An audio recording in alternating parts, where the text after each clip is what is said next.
Good afternoon, everyone. Today's Leeds meeting is a special one, and we will hear from someone who is quite conversant about Sri Lankan's problems, and that will be Manju Nishshanka. So he's welcome you. And before that, I'll just update what we are doing at the moment. And we've launched another petition to call for a referendum on district-wide meritocratic election system in Sri Lanka. But that will be, we will make more details about it available as we go, maybe in a couple of weeks' time. So Sri Lanka is in a dire situation. We all know that. There are lots of national issues, very complex. You can't make out where it is. It's in different shapes, different sizes, different colors, different implications are there, different challenges. You need different resources to sort it out. And also different solutions are required. So to address this, just highlight the kind of problems that we have in Sri Lanka at the moment. We started surfacing with problems with the economic collapse, and there was a power crisis that was huge. And then it started with national, crumbling national services of all kinds. Then there was enormous corruption that was surfacing, that has happened as a consequence or as a cause of these problems. Then the agriculture, people were trying to resolve it, not promoting agriculture, but by importing food, which gave you food crisis. Then the divisional politics all along with various kinds of divisions, racial maybe, regional maybe, culture maybe, language maybe, anything like that, or even religion.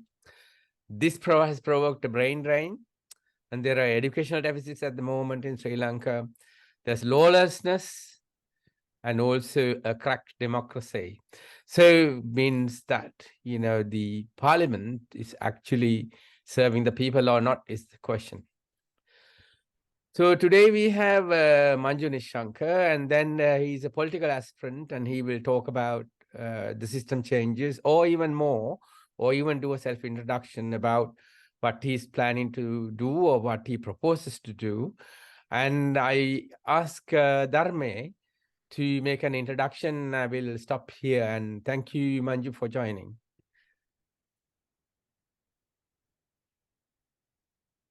Dharme, you're there? Yeah, 1 minute. Thank you, Chula. Good afternoon, all. I will just take only 1 or 2 minutes to introduce Manju. Manju was born in the town of Gampaha. He had his primary education at Bandarwat Parakrama Mahavidyalaya and then secondary education at Nalanda College, Colombo. Then he entered University of Moratuwa and completed an engineering degree. After graduation, he worked as an engineer for AME PLC in the UK and also completed a master's degree in finance and risk at City University of London.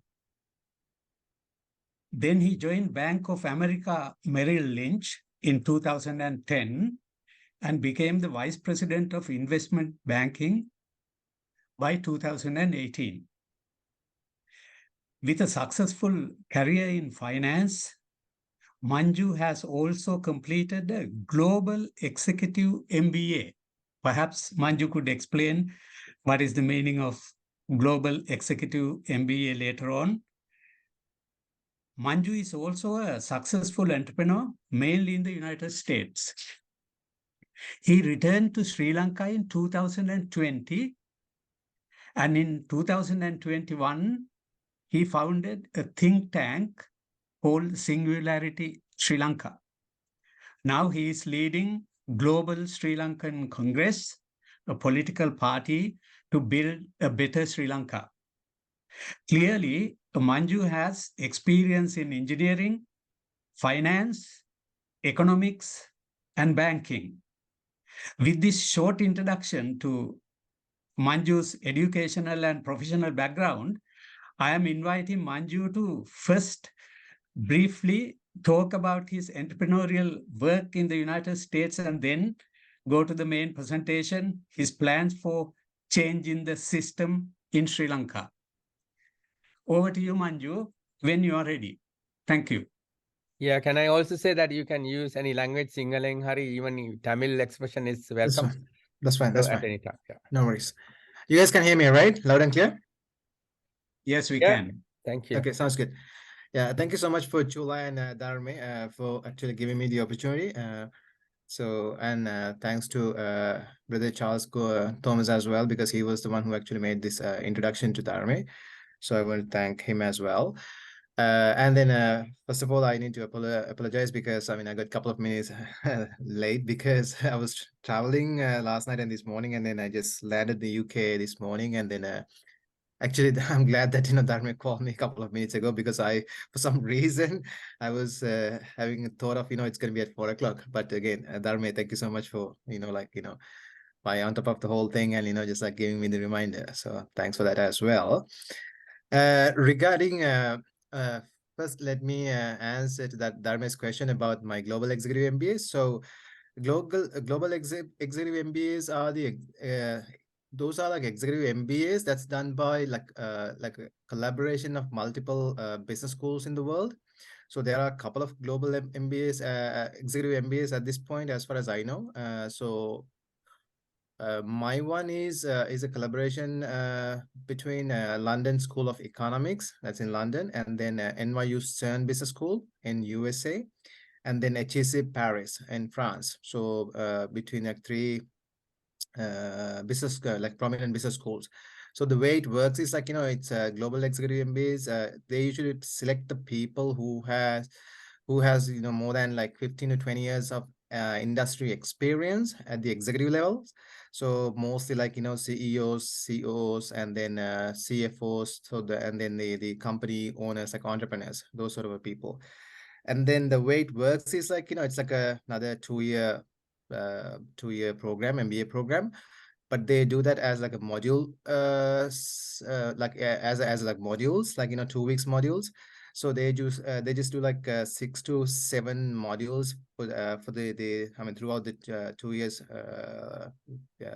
duration, and then they select between 5 to 8 different cities and countries. So as an example, in my program, we did the first 2 weeks like in-house 2 weeks in LSE London, and then another 2 weeks in Paris, HEC Paris, and then third one was in California, Palo Alto, in the startup village, and then the next one was in China, Shanghai, 2 weeks, and then another 2 weeks in Dubai, and then New York, NYU Stern. So like that, like different modules in different cities, because we work with a lot of industry leads, and then the academias as well.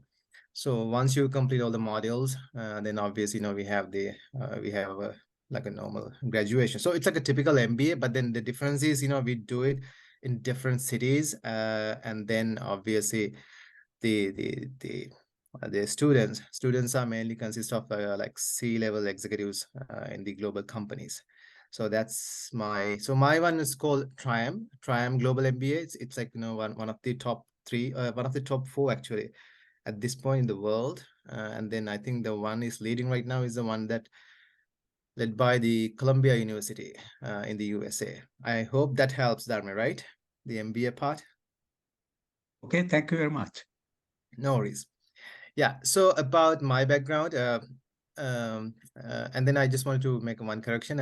Yes, I was a VP at Bank of America Merrill Lynch, but there are like many other VPs as well. I'm not the only one. So I was a VP, and I was heading the global commodities.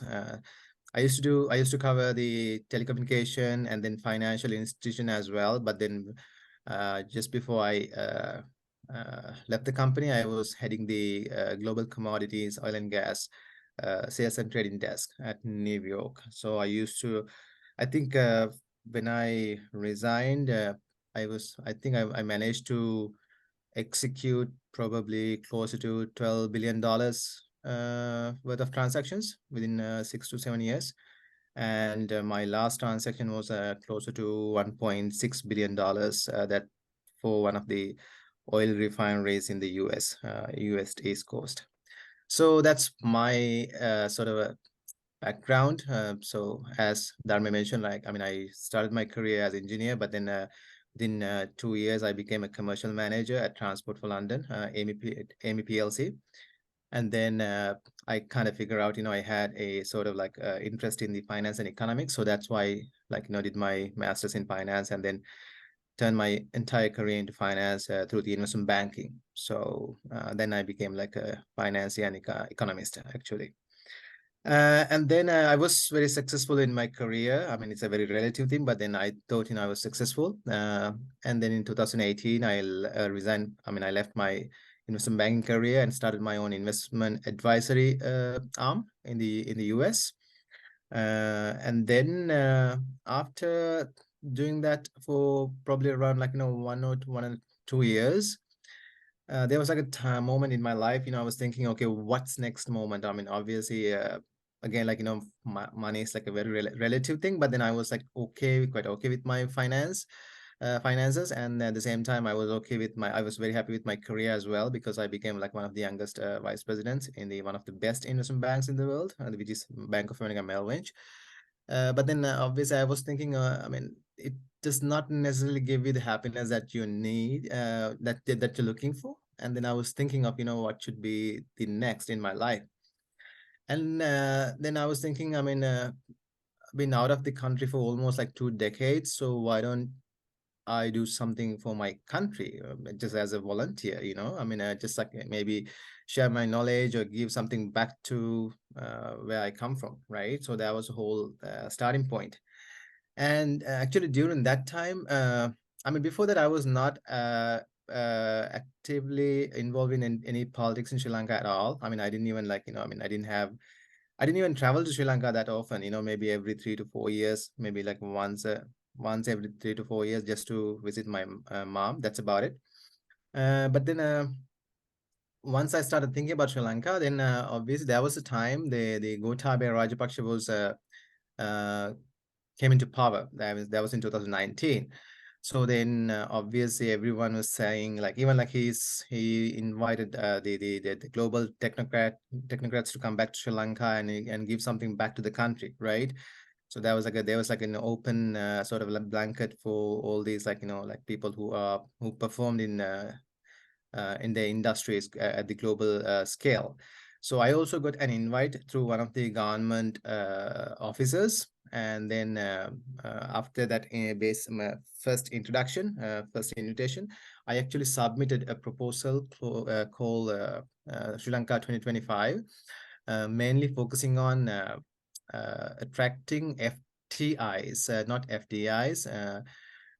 It's just like, the direct investment that are related to the technology. So because during that time, 2019, 2018, as you may remember, when the Hong Kong having like they like started having a lot of unrest in their country. I mean, like political unrest in their country. So during that time, close to 18 to 20 billion dollars of investments started I mean, the key investors, they actually started pulling off their investments from the Hong Kong, closer to, as I said, closer to 20 billion. And then they started looking for another alternatives in the region. So the best candidates were like, countries like Thailand, Singapore, Malaysia, India, and of course in Sri Lanka. And there was another country, actually, I cannot remember. So I was proposing them to grab at least, 3 to 4 billion out of it, because they did not want to pull that money back to that capital back to the Europe or the USA. They wanted to park it in this region. So my proposal is about how to grab that closer to $3 to $4 billion out of that investments, foreign technology investments. But then obviously that for some reason that did not go through. I don't think they did not. I mean, I don't think they understand exactly what I was proposing. But anyhow, after that proposal, they actually it went to one of the people who worked in that administration back then. That was Nalaka Godheva, one of the ministers. And then I think he got impressed about the whole proposal, and he asked me to send my resume to them. And then once I sent my resume, they actually shared that one with, I think, Gotabe. And then I was told that, GR told Gotabe told him to get me on board to work for the government when they have formed their own government in 2020. So then after the general election, I'm just like, making the long story short. After the general election, they asked me whether I can contribute my knowledge and the expertise to the government. I said I'm absolutely happy to do that. By like nothing expected, no financial gains are expected. I've just like pure like voluntary basis. I just come and work as an advisor. So then first they appointed me as an economic. They formed a committee called Economic Reform Committee in the Presidential Secretariat, and they appointed me as one of the advisors as well. So myself and the BOI chairman, then Sanjay Mohottala, and then TRC Director General, and then few other people from the Central Bank Monetary Committee as well. But then I only went for one meeting because when I went for the Economic Reforms Committee for my first meeting, what I did was I did like a 40 minutes presentation about, because something that I always believe in, like, in order for us to build a country, we have to have a national plan with national policies. So I started talking about like, short-term, medium-term, and long-term national policies when it's come to capital markets, and then when it's come to food security, energy independence, and the education, technology, economy, etc., etc. So after listening to my 40 minutes presentation, obviously, the PB Jayasundara, he was the chairman of it. He was the head of that meeting. He told me, Manju, everything that you said is really good, but then can you tell us something that can be materialized within next 2 years for the election? So then obviously I got like really, pardon for my French, I got really pissed. And then I said, in that case, I am the wrong person in this room, so I'm not going to waste your time, but don't waste my time as well. And then I just walked away. And then Nalak Budhev actually kept me as an advisor in his ministry for closer to 6 to 8 months. But I think, he appointed me as a co-chairman of the investment appraisal committee at the UDA, as well as the board of directors in the UDA as well. But then obviously after 6-7 months, I kind of realized it's really difficult to do the change that we really wanted to do in this country unless you are in the driving seat. I mean, we tried first, we just like, we being outsiders, we just like, criticizing everything. I mean, not everything, like most of the things the government does, that never works, that doesn't impact at all. I mean, they don't care about, what the people thinks. So then obviously we tried changing something in the country by being an advisor to the government at the very top level. But again, like that's also never, these are like my personal experience. This could be something totally different for the other people, but this is my experience. So even being an advisor, again, like, it didn't work because they only think about their political gains and their political careers and their, that kind of, for me, it's all about, if you wanted to build like a strong state, right, the country should be first, right? Not their political careers, or not their families, or not their private wealth, etc., etc. So for that reason, I decided, you know what, okay, now I came to Sri Lanka to do something good for the country, but I didn't want it to be a politician, right? But then obviously these people would not allow people like us to, work in that spectrum, right? So that's why I decided to start our own political movement. So, but then again, like before that, I knew that, we wanted to have like a proper political, like a policy framework of, if I wanted to form new political party, we have to have like our own policy framework. So that's how I created, like 2 years back, I created the think tank called Singular Sri Lanka. So we wanted to, what I did was I just invited people around the world to come and join us. We wanted to build like a proper socially responsible capitalist sort of political party in Sri Lanka, because I don't think we don't believe that Sri Lanka has any like proper capitalist parties. So based on that, actually, we managed to I think we're closer to 65 to we got like closer to 600 to 700 applicants around the world to join the think tank, but then obviously we managed to handpicked closer to 65 people who has experience in various industries. And then within 6 to 7 months, we managed to came up with like our policy framework. So that was the whole purpose of forming the Single Sri Lanka, to come up with like policy framework. That is the one that you actually can see whenever you have a time. Just go to www.globalsrilankancongress.com. That's the web link to our website. And there, you have our policies, and then you have sort of 20 pillars that we discussed, about, how to, when we build the Sri Lanka, how to build the Sri Lanka within 10 years, how we can get to the 150 billion economy through these 20 pillars. So that's, you can have a little study. And then after the think tank, what happened was then the time was right. So then obviously now we have a sort of like a policy framework, but then obviously in order for us to make it real, or in order for us to put it in the ground, we have to have like a political mechanism. So then again, we had two choices: either join one of the existing political parties, or just having like our own political party. So the reason that we did not join any existing political parties is for me, even personally, uh, it doesn't matter how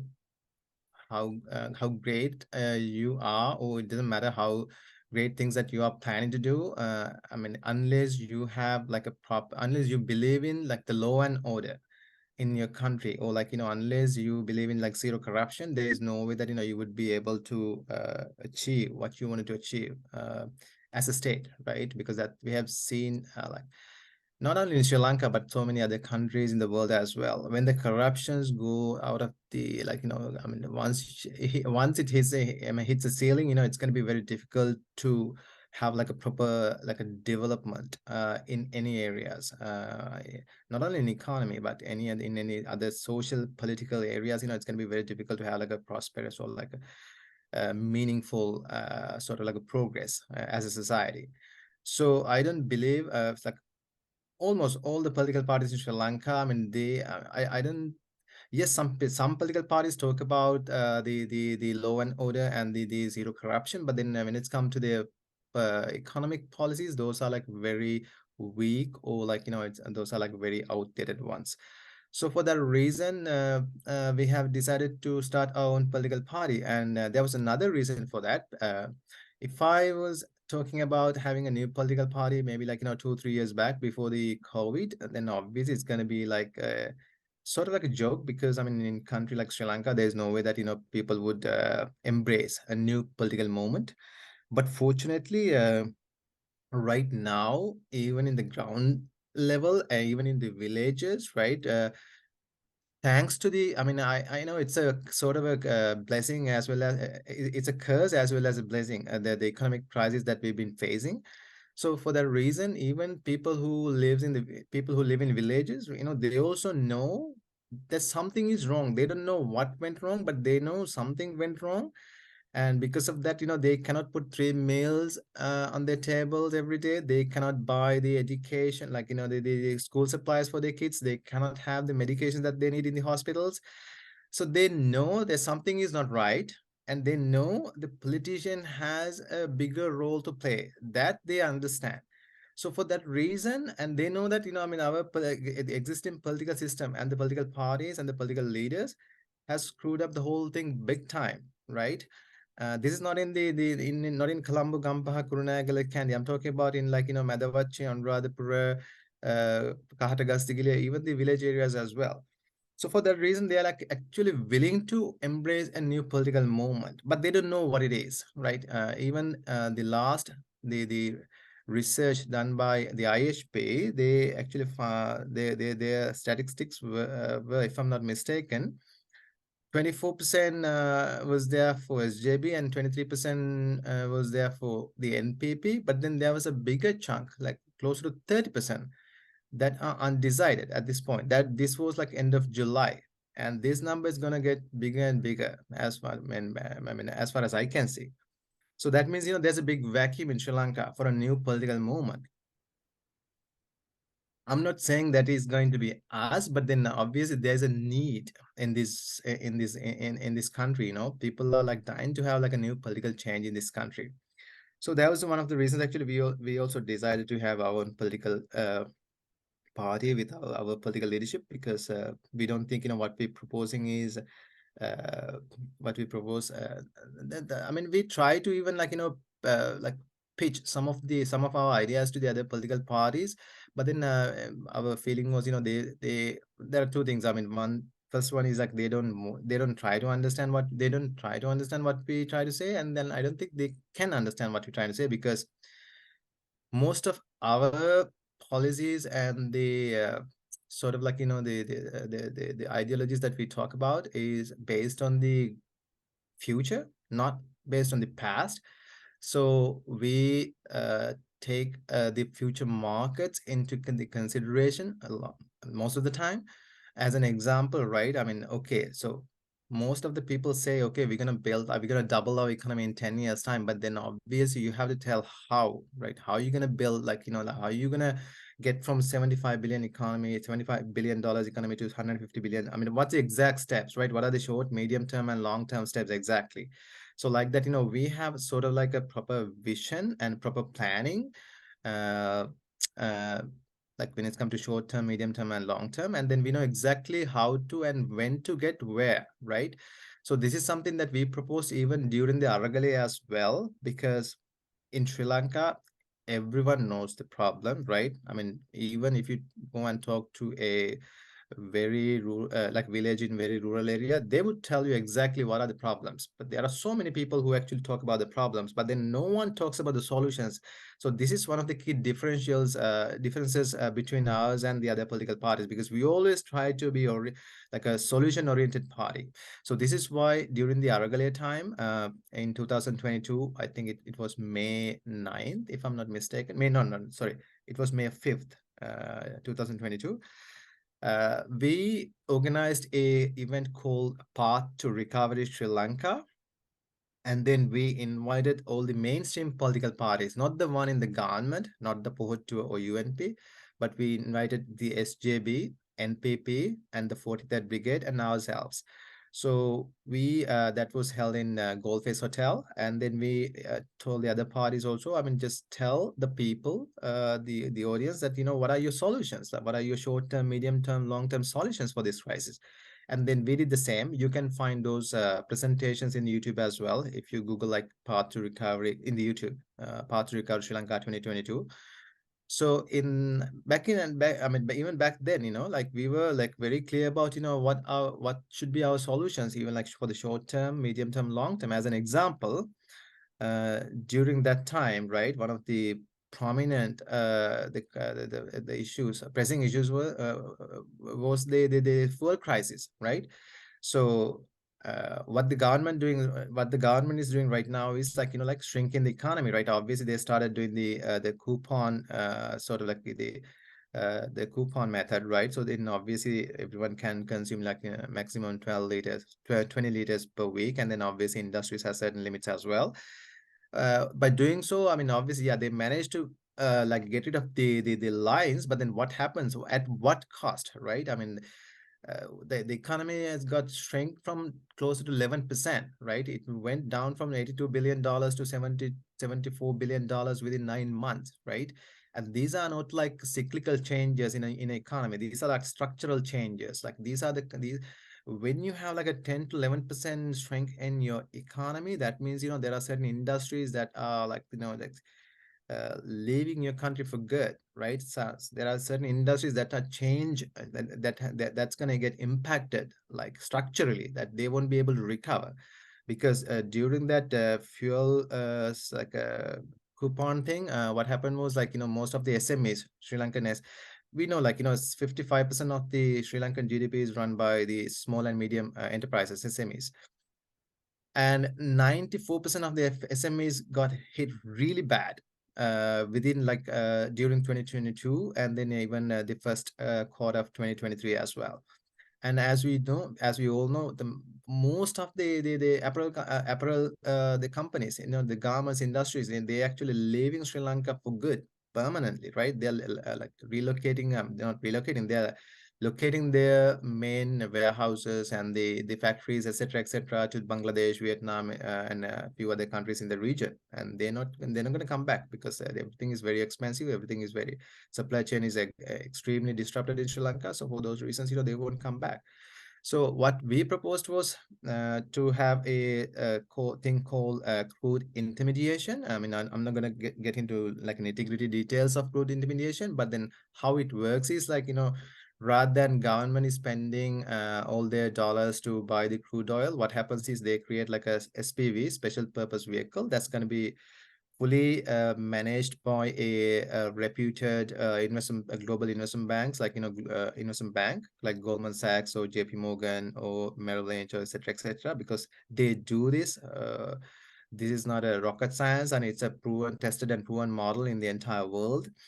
And once you create the SPV, the reason that you create SPV is to separate the financing arm from the operations. So the operations arm can be run by the government, but the financing arm is going to be fully managed by a private investment banks. So then obviously investors can invest. People who have interest in dollars and Sri Lankan rupees both, they can invest in this SPV, and then within 21 days, they can get their returns. On top of they can get the profits as well as the interest as well for their money. So it is like a win-win situations for the government as well as in investors. But then again, those things, they wouldn't even like bother talking to us and get the expertise, so these are the unfortunate situations, that's in Sri Lanka. But anyhow, so that's how we actually that's why we have decided to come up with our own political party, Global Sri Lankan Congress. As I said, our whole political ideology is based on socially responsible capitalism as well as a republic democracy. So those are the two key pillars. We are heavily futuristic political party, and there are a couple of things we actually believe in, when it's come to fundamentals. We always give our first priority for the law and order, because as I said many times before as well, I mean, without having the law and order, I don't think we would be able to get where we wanted to be in 10 years time. I mean, in any country, right? If you really want to have like a real progress, then obviously law and order is number one, and then the corruption has to be stopped. But that can be done only through the law and order, not through like a political sort of a witch hunt, right? So that once you have like a proper law and order in your country and no one is above the law, when you start believing, when your citizens started believing in no one is above the law, then obviously corruption can be eliminated, right? So that's one of the key things. But on top of that, our economy, as I said, we really believe in socially responsible capitalism, and then we strongly believe our economy has to be based on a technology and knowledge-based economy, not like a manufacturing economy. Because, I mean, if you have any questions, I can answer, but then it doesn't make any sense for us to be a manufacturing economy for various reasons. But then in order for us to be as an example, right? I mean, if I'll give you like one classic example, because I think this would explain what my logic is. So I was having one of my executive MBA colleague was the chief innovation officer at the Volkswagen company, Dr. Martin Hoffman.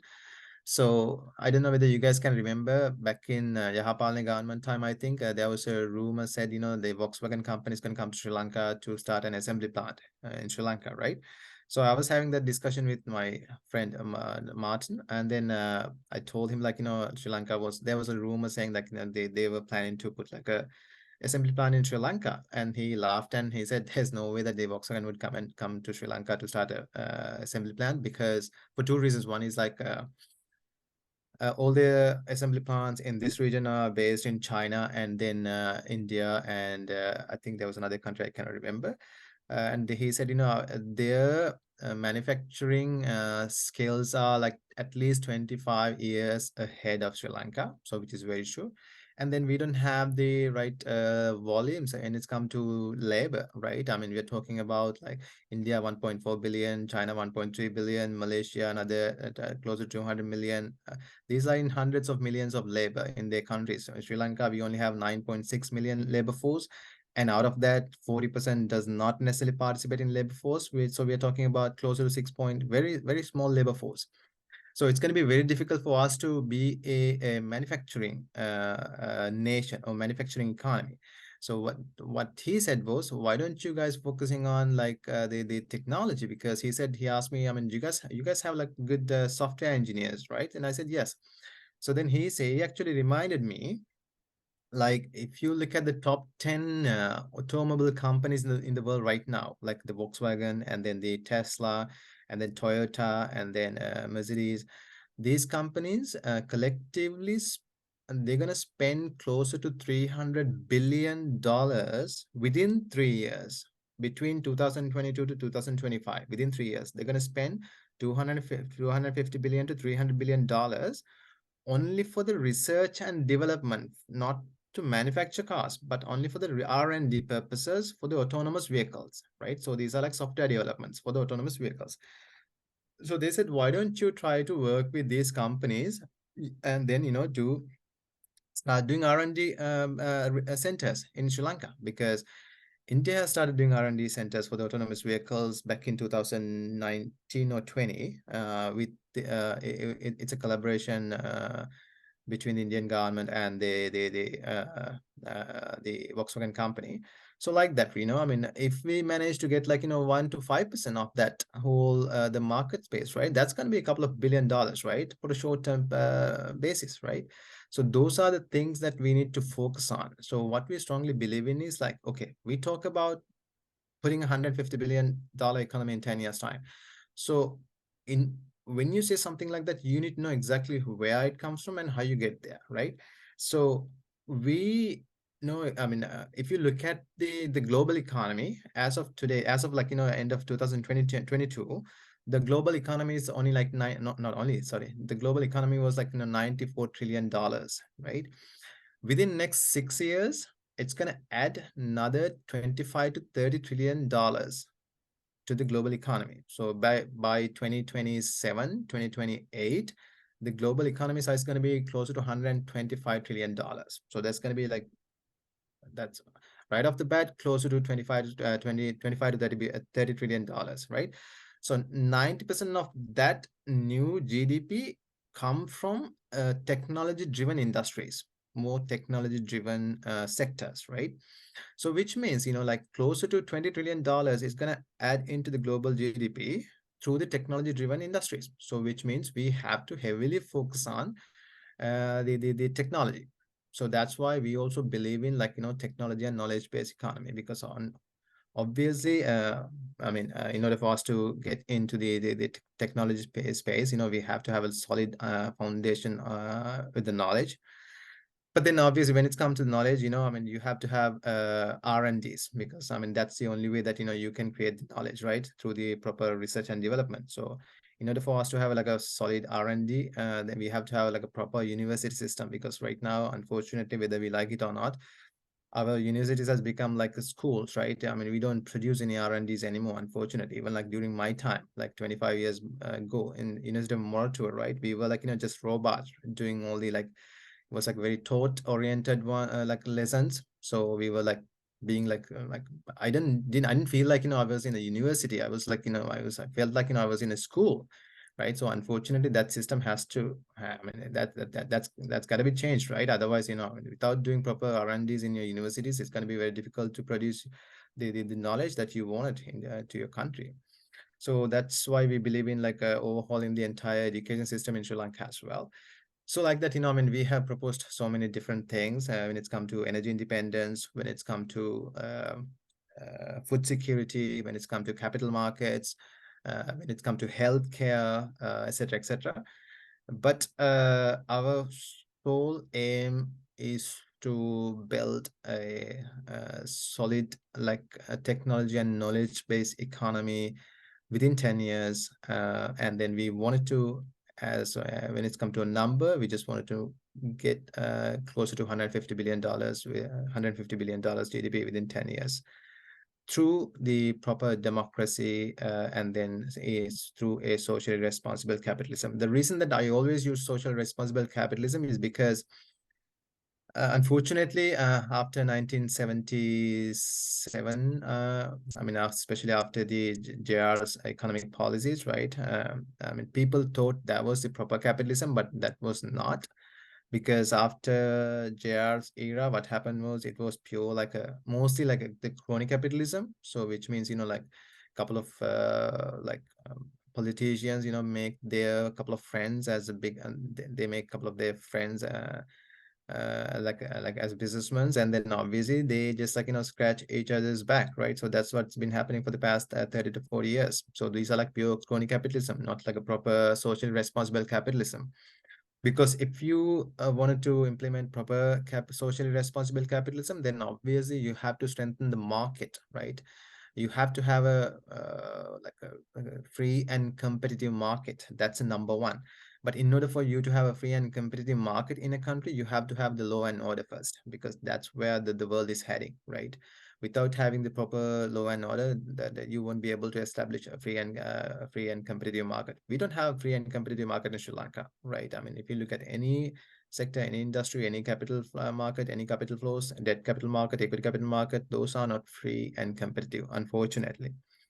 So yeah, we strongly believe in a strong like market economy, but then again with the help of putting the law and order at the top.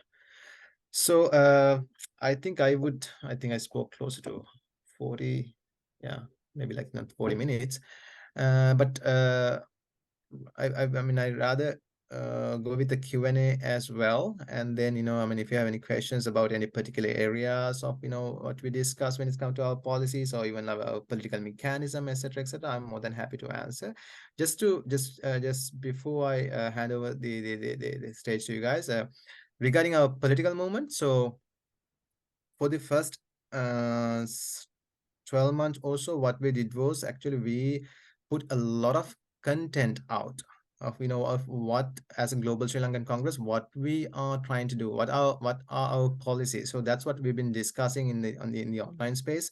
So that's why when you go to YouTube, especially in the SL vlog, you can see a tons of like videos, maybe closer to 100 to 150 videos of ours, like purely talking about our policies, economic policies, and other our national security, etc., because we wanted the people to know, if they wanted to know about us, they wanted to know exactly what we're trying to do and who we are. So that's what we did for the first 12 months.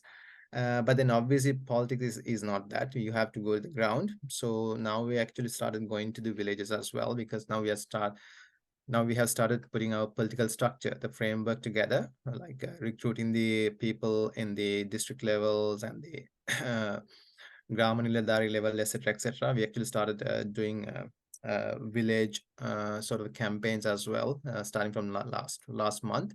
And the responses are overwhelming, actually. People are so um, they're so desperate to have a new change in this country. I don't know whether that could be us again. As I said, I mean, that's really depends on how much support that we get, not only from the grassroots community, but also from the business community, as well as the expats and various other influences in our society. But then obviously, we actually see the need of the people. They are dying to have like a political change in this country. So those things actually always motivates us, because end of the day, for me personally, the only reason I'm in this game is because I just wanted to do politics only 10 years, because I strongly believe if you are a political leader, 10 years is more than enough to change a country. That's more than enough. So I promise myself I'm going to commit 10 years of my life to Sri Lankan politics and do something good to change the system. And in return, I only expect a legacy. I just want people to remember my name as a person who actually tried to do something for the country, rather than just like staying outside and criticizing the governments, or like, trying staying outside, having a comfortable life, and being an advisor. No, none of this. I'm fully in the game. I just left my family in the US, and I'm fully like involved in politics in Sri Lanka. The government is giving really hard time for me and the people who work with us as well, because they clearly see us as one of their key threats, especially when it's come to economic expertise and etc. etc. For that reason, they're trying to give us really hard time. But you know what? We have nothing to hide. We haven't done anything wrong. So our intentions are very genuine. So for that reason, we are fully in the game. So that's a little bit about myself and our political moment. Thank you, Manju, for that summary. And also, I'm sure there'll be lots of questions and lots of things to discuss. And I'm very glad that you outlined the kind of economic strategy, which is very logical, obviously. But that is what to do. And then how to do is what you are trying to address, which is a very complex subject, as you've already experienced and summarized. And today we will do an initial discussion. We normally conclude at 2 hours, and there are several people already raised hands. And then we will take it from there, and we'll catch up with you once you return to US, and then maybe have a further discussions on certain topics. And so there are quite a few people who raised their hands, and just a minute, I'll go through. Let's welcome Kirti. We don't actually disclose anybody's titles and designations. They're very experienced people we have here. And if they want to, they can say a little bit about them. But I will just say by surnames and invite them, yeah? Sure. Kirti, yes, please. Kirti, you got a hand. Hi. First of all, thank you very much. That was a very interesting talk. And there were lots of important things. I do have a few questions. Let me ask one question first. You focused on the area socially responsible capitalism. That's a very interesting concept. I have two questions relating to that. I have more questions on other subjects. So how do you define socially responsible capitalism, and in which countries can we already see that system working? Sure. So the reason that we always want to emphasize that word is because, as I said, the capitalism has been used so many times in Sri Lanka, unfortunately. So we always wanted to use tested and proven models, right? So the reason that we use social responsible capitalism is because, and there are for comment, the answer is going to be a little bit longer, so just you have to excuse me for that. So in order for any country to develop, right, obviously you have to have the capital, you have to get the capital, right? So if you look at all the developed countries, or like, fast growing or like developing countries in the world right now, so all the Western countries, European countries, America, Japan, Australia, and when it's come to countries like India and China, right? So the only way that they managed to get the capital flow into their country was using the capitalism. So it could be like in various different shapes and forms of capitalism, right? Because in China, they use the state capitalism, right? That the Xi Jinping very clearly said in 2015. So we practice the capitalism at state level. And then through that, we managed to become from 500 billion economy, $500 billion economy to $14 trillion economy. So we got the capital, and we got the technology, and we got the knowledge. Now we are ready to practice our Maoism. That's what he said. I'm sorry to interrupt, but my questions were two simple questions. How do you define social responsibility? No, it's not a simple answer. So you have to excuse me. I have to explain it. Yeah, I'll get there. The problem I see is that Sri Lankan people are used to spending hours and hours talking and without summarizing, without focus. Not hours. Yes, Just give me 5 minutes. Just give me 5 minutes. So I would expect an answer in 2 minutes. Okay, in that case, I won't be able to. So I think we all need to understand. So yes, take the 5 minutes and then do it. Yes. So we strongly believe in order for us to build the country, we have to get the capital and the technology and the expertise. So the best mechanism to get these, the best mechanism to have that kind of flow, two-way flow, is to have a capitalistic model. Then when it's come to, as I said, we always believe in tested and proven models, and when it's come to capitalistic countries, we strongly appreciate the countries like, like Norway, and then Finland, and then Scandinavian countries, Sweden, Denmark, Sweden, Denmark, and Norway, and then Finland. Those sort of countries, when it's come to social responsibility, they actually taking care of their citizens very well. When it's come to their national health and the education, things like that, those are like critically important for citizens. So and then when it's come to national health, countries like Germany and then France, they also like taking care of, I mean, compared to the US, right? Because US not a role model when it's come to capitalism. It's got, I mean, it operates in a way that, it has like, steroids in the economy. But then, countries like, as I said, the Scandinavian countries are like, the role model, not role models, but they are the best examples of having the social responsible capitalism. So that's where we wanted to, that's where we wanted to position ourselves when it's come to certain things, not everything, but certain things, especially when it's come to healthcare, and then the education, and then the food security, etc., etc. So like that, we wanted to make sure the capital, we will have like a proper, free, and competitive market. We will have a market economy, but through that, we wanted to make sure when the capital flow started, all the citizens are taken care of. It doesn't mean that everyone is equal, because that's going to be very unrealistic. But then obviously, we wanted to have like a very reasonable system in the economy that's going to be taking care of all the citizens, at least with their basic needs, right? So that's what we meant when it's come to social responsible capitalism, because what we are experiencing right now in Sri Lanka is not a responsible capitalism. It's like a pure like a crony capitalism, which means, there's the best example is like, like the most recent statistic says, 70% of the middle class people has become poorer within last 6 months, right? So that cannot be, I mean, it can be like that in a country, right? So that's what I meant when it's come to social responsible capitalism. So obviously we had to build our economy through capitalism, but at the same time we had to be very socially responsible, taking care of our citizens. Okay, have you got the answers? Yeah. Thank you very much. It was a very good explanation. I do have a few more questions, but I'll let somebody else ask their questions first. Yes, we'll go for Nirmalan. Nirmalan next. Yes, Nirmalan. Yeah, so Manju, nice to see you once more on online. I've been watching quite a few of your interviews, and I find it quite interesting. And I would say this is the first time I'm hearing somebody basing their approach on economy rather than various political platforms. So that way, that's fine. What you mentioned is what you seem to be talking about is 100% increase in GDP within 10 years. If I got you wrong, tell me. Yeah. I think that's where you are. Yeah. Now, I tend to agree. If at all, I would say you're being a little conservative, because what we need is a spurt of growth to get us out of this debt and get the required systems in place. Yeah.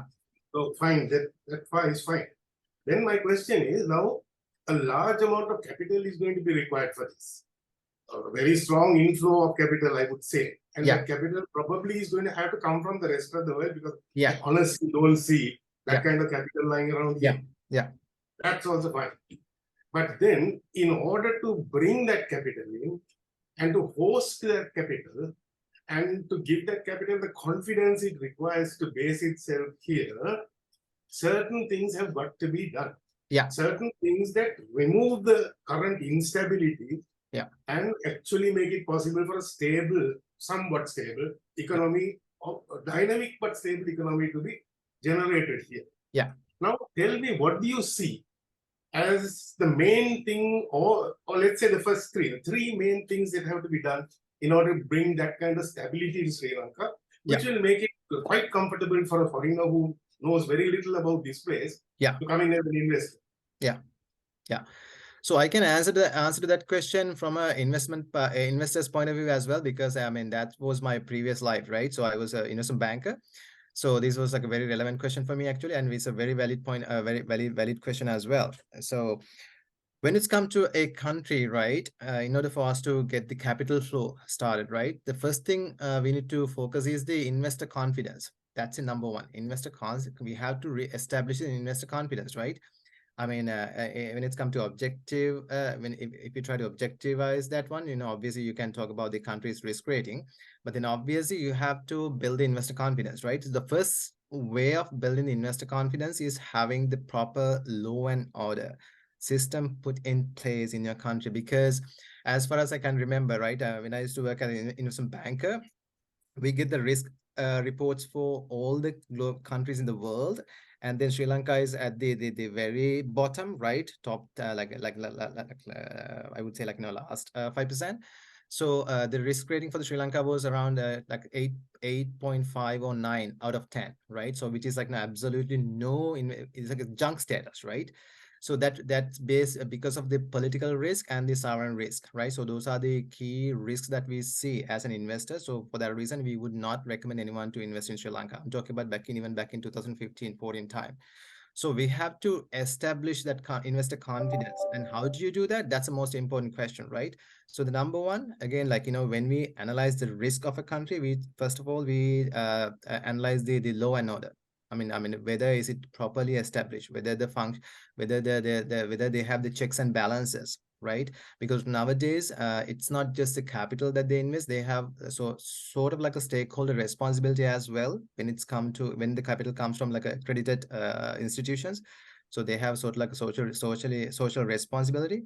So for that reason, we have to make sure the checks and balances are there and the market functions properly, right? Which means, without any influence from the government or any other sort of like a third party institutions.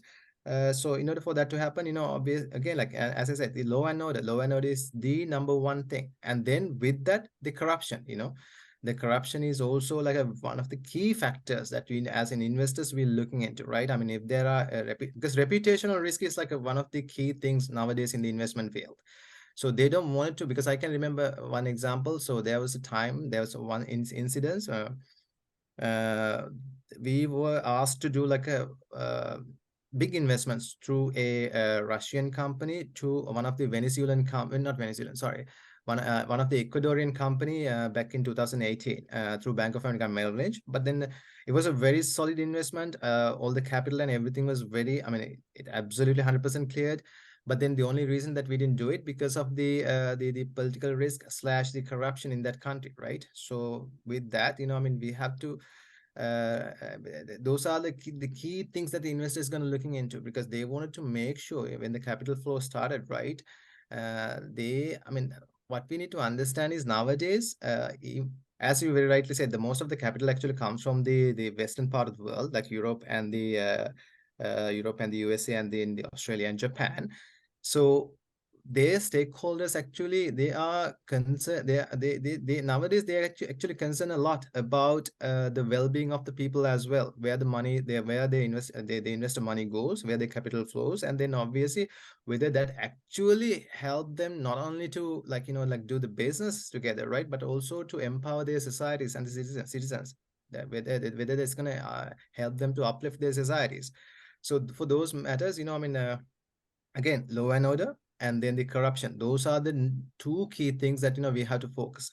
And the third one is the energy is like one of the key things, because I mean, especially when it's come to investments obviously comes as a maybe like infrastructures or the developments or any other sort of like manufacturing, etc. So they have to make sure you have a, like you have like a proper undisrupted energy supply, because you asked me like top three ones, right? So that's what I'm trying to categorize 1, 2, 3.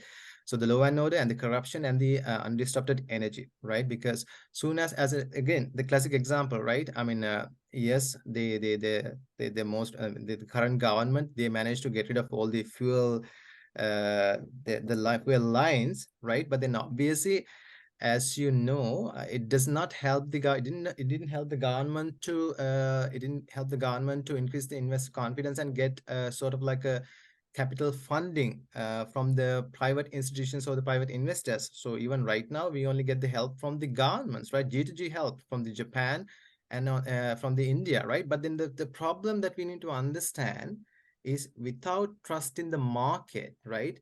If you try to rely on the G2G, G2G capital flow, right? That always comes with, unfortunately, geopolitical interest, right? Because if you see, India has been helping us for the past 2 years quite a lot, right? 300 million, 350 million, etc., etc. But then what happens? You guys, I mean, I'm sure you have seen the MOU that we have signed, our president and the Indian government, like 2 months ago, right? If you read that MOU, oh my gosh, I mean, I got goosebumps, right? They asking all the three top the harbors, Colombo, Kankasanturi, and the Trinco harbors, right? They ask all the railway lines, right? And then obviously they ask the entire northwestern strip, right, for the renewable energy, right? And then they wanted to implement the INR, Indian rupee, as well, right? So literally, like, we are losing our sovereignty, right? So that's the issue with, like, especially when you are a country with economic vulnerabilities, and if you heavily try to rely on heavily from the G2G support, that's going to come, because if you take that capital from the market, their interest is to maximize, optimize their profits, and then obviously have like a win-win situation for everyone.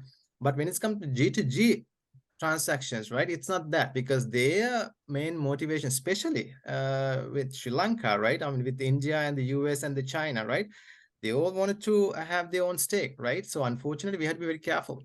So I would say, yeah, law and order, the corruption and the energy, undisrupted energy has to be the key ones. And obviously, there are so many other things as well that we have to put in place. But then those are the top key three ones. I'm going to be like heavily Yeah, so focusing on, thanks, because that's going Manju. to help us.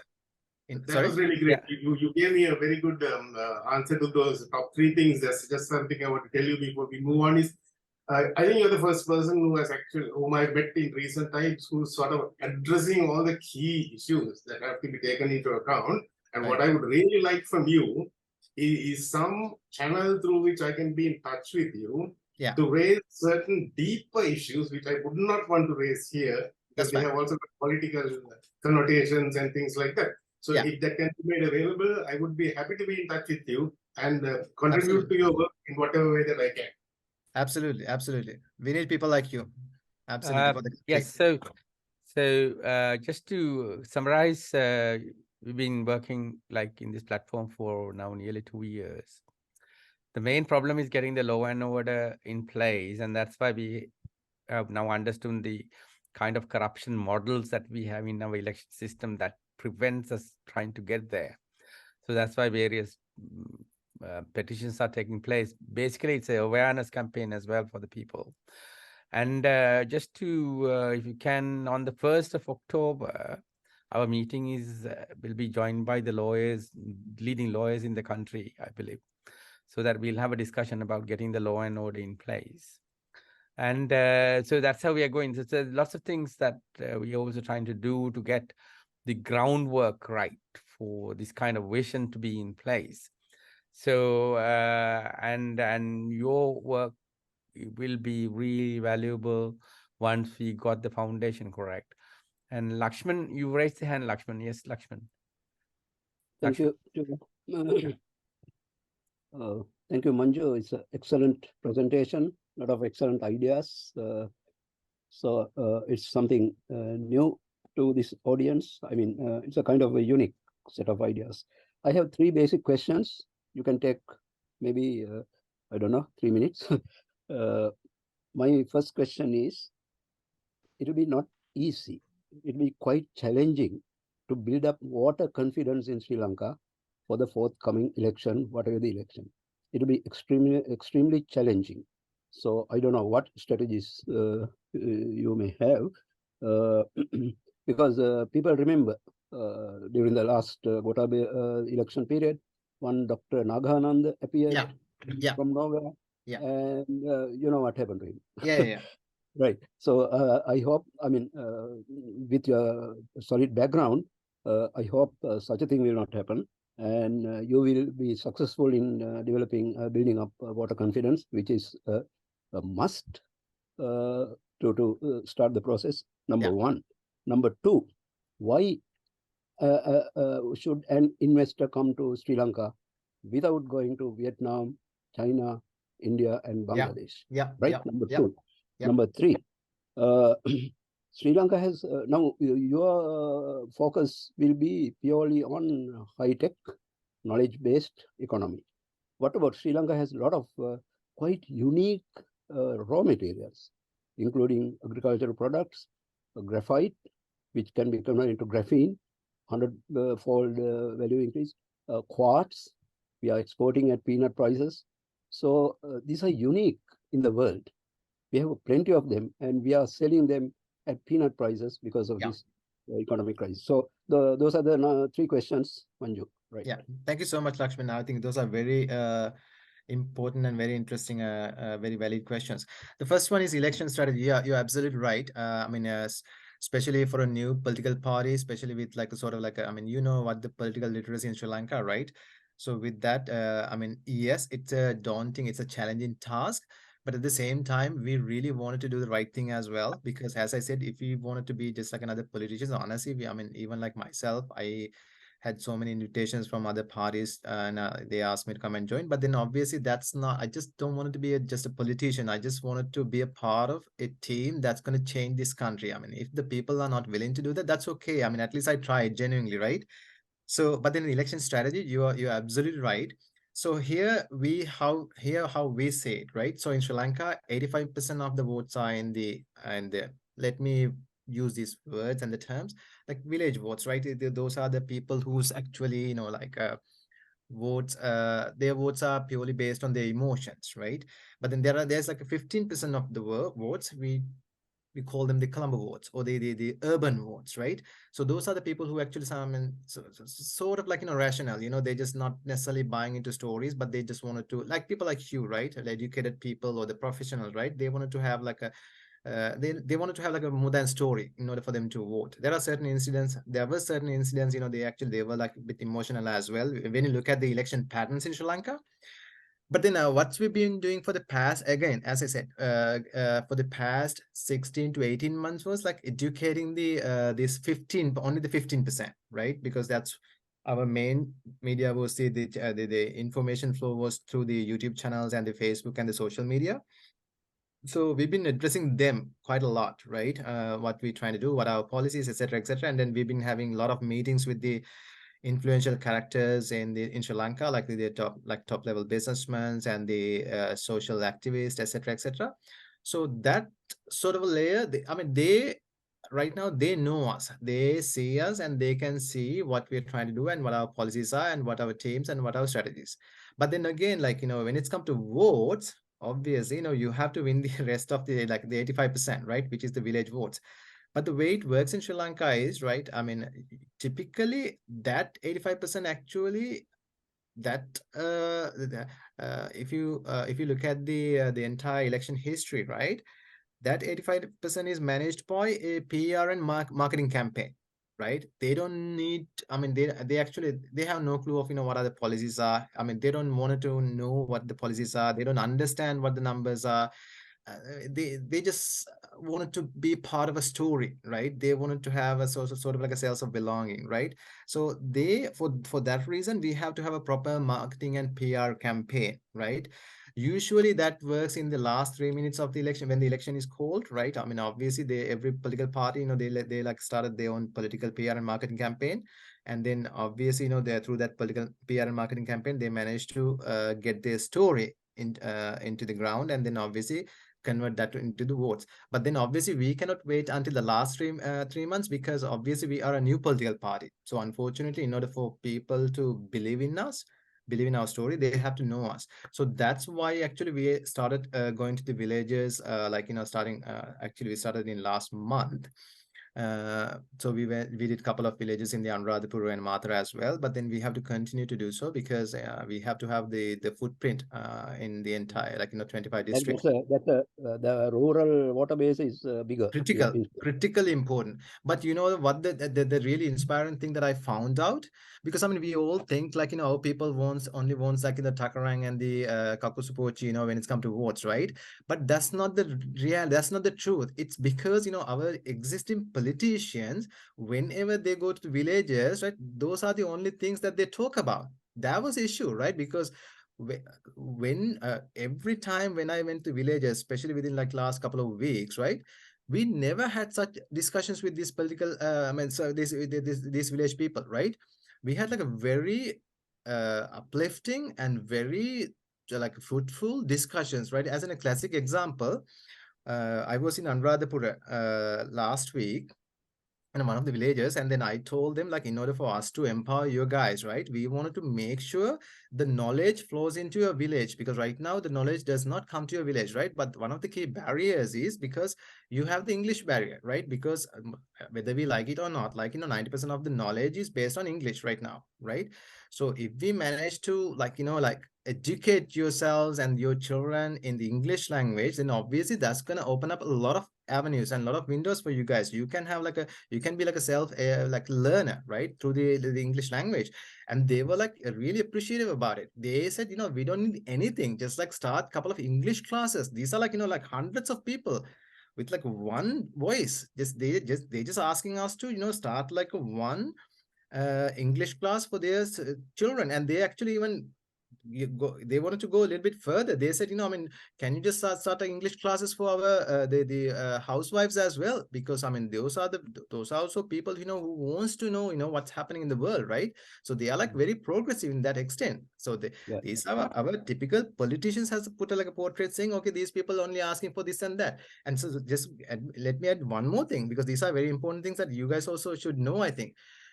The female participants in that meeting said, "Sir, you know what? As you can see, 80% of these our females are not working, right? Which is absolutely crime. These are exact words that they said.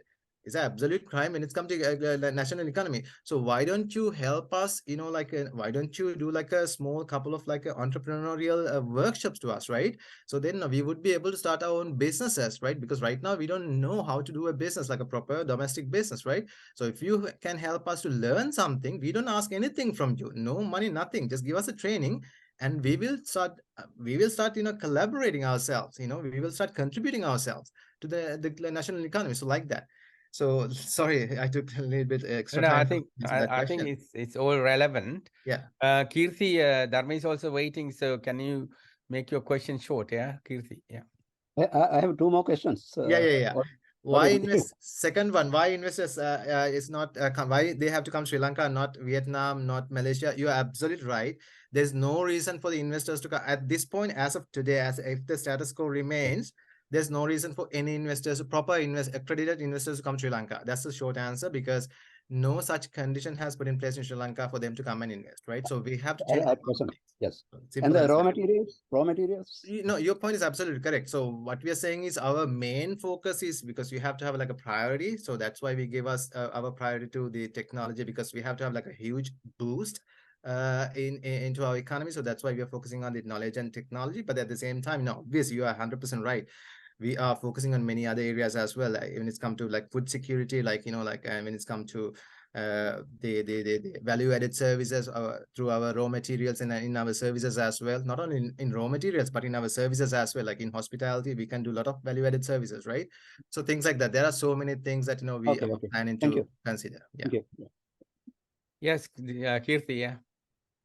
Okay, so thank you very much indeed. So let me. I have a main question about the skill levels required to sustain this kind of development that you're talking about. I really appreciate that. Yeah. So, and also commenting on what Lakshman said, of course, as you said, manufacturing is not an area that we can compete in the global market at the moment, because there are many other countries who are far ahead of us. Yeah. But as you quite rightly said, if we use our intellectual capacity, there is a lot of potential in Sri Lanka. It could be IT, it could be some intellectual activities to add value to the global processes and make a big. The question is, if you want to increase the GDP by, I don't know, did you say 10 billion or whatever? Have you got an estimate as to what percentage of skill level increase we have to achieve in that period? So that's one question. Yeah. The other is relating to what Lakshman said. I also accept that whilst we are focusing on one particular area to get a major improvement, we have to ensure that other areas are developed in parallel where we can use our natural resources. Yeah. Exactly. No, I totally agree for the latter, because while we are primarily focusing on building a knowledge and the technology-driven economy, we are absolutely taking care of the other areas as well, because that's critically important. That's absolutely no-brainer. So the reason that we kept saying, we are focusing on the when it's come to building, doubling our economy, we are mainly focusing on the technology and knowledge driven, is because, as I said, we always look into the future markets as well, right? So as I said, there will be a $25 trillion economy will be added to the global GDP within the next 6 to 7 years. And 90% of that GDP comes from the technology-driven industries and sectors. So that means, we cannot skip that. If you skip that, and if you try to build, double the economy through the other sectors, then obviously that's going to be like a very daunting task, right? So when we know exactly where the new market comes in, right? And if you manage to prepare your labor force and your systems and your infrastructure to penetrate to those markets, and obviously as a first comers, you would be able to get like a bigger chunk of it, right? So that's how the market works. So we wanted to have like a pioneer. I mean, our ultimate goal is to have build like a pioneer nation. Why we lagging behind from everything every time, all the time, right? We want to have we wanted to set like a sort of like an entrepreneurial mindset in Sri Lanka, right? And why can we be the first in certain areas? I think we can, especially when it's come to intellectual capacity, because I'm sure you guys have experienced it as well. When it's come to the global level scale, right? We have so many good brains, people like Chamat Paliyapeti, and there are people who actually runs big investments bank in Australia. There are people who works in NASA, right? We have like a really good intellectual capacity. Once you put these two things together, right? I mean, knowledge and technology driven economy is I think one of the best bet that we can hope for, right? Especially when you talk about doubling the economy, going with the global economy. But having said that, obviously it's critically important for us to understand, what we have right now in Sri Lanka, right? The raw materials, it could be services. So as a classic example, let's say hospitality, right? So right now we only do this normal tourism, right? But then there are so many other things that we can, if we do like a little bit of value addition to that hospitality, the tourism, right? Why don't we do the healthcare tourism, right? Because I personally know there are like countries like China, Japan, most of the European countries, and including USA as well. We all have like aging population, right? And there are like their investments for the aging population, it's going to be tremendously high in the next 10 to 15 years, right? So as an example, China is spending closer to $300 billion within next 3 years for the aging population, right? So they are looking for places that they can have like retirement houses, retirement hotels, retirement villages, right? So there are countries like USA, right? I mean, most of the people who lives in the East Coast and the Northwest, I mean, they actually would love to retire in the places that has like a tropical climate, right? So why cannot we have like a proper healthcare, healthcare tourism, as well as the elderly care tourism, because that's where the direct investments comes in. So things like that, with what we have also, we have to consider a lot. And then we have to do a lot of improvements and value-added services, not only on the services, but as well as I would say the products as well. And your first question was, sorry, I missed your first question. I was answering your second question. That's right. The one question is, have you got an estimate as to A skill level. Skill levels we have to Yeah. improve in the coming years to meet these expectations? Right. We have a team working with a couple of university lecturers and professors working on this particular task at this point. Because we really wanted to understand, right now we know the numbers, how many graduates and how many STEM graduates and et cetera, that we produce, and what their skill levels are. But then in order for us to get what we want it to be in 10 years time, we have to have like a really good model. So one of the team is actually working on that thing at this point. So hopefully within next couple of, I think our target is to get those numbers out by in mid-November. So we want to have like a really proper evaluation in our school systems, not only school system, university systems, school systems, as well as even from the kindergarten, right? So we wanted to have like a proper system, I mean, because in order for us to get that skill levels at the vocational levels or the graduate level, we have to make sure that that's going to come all the way from the kindergarten through the middle schools and the high schools, et cetera, et cetera. So we are doing like a holistic view right now. So I would hopefully, by within next 3 to 4 weeks, we would be able to have like a proper planning for that one as well. But then obviously, we need a lot of help, a lot of expertise in order for us to put that sort of model together. But we are working on it right now.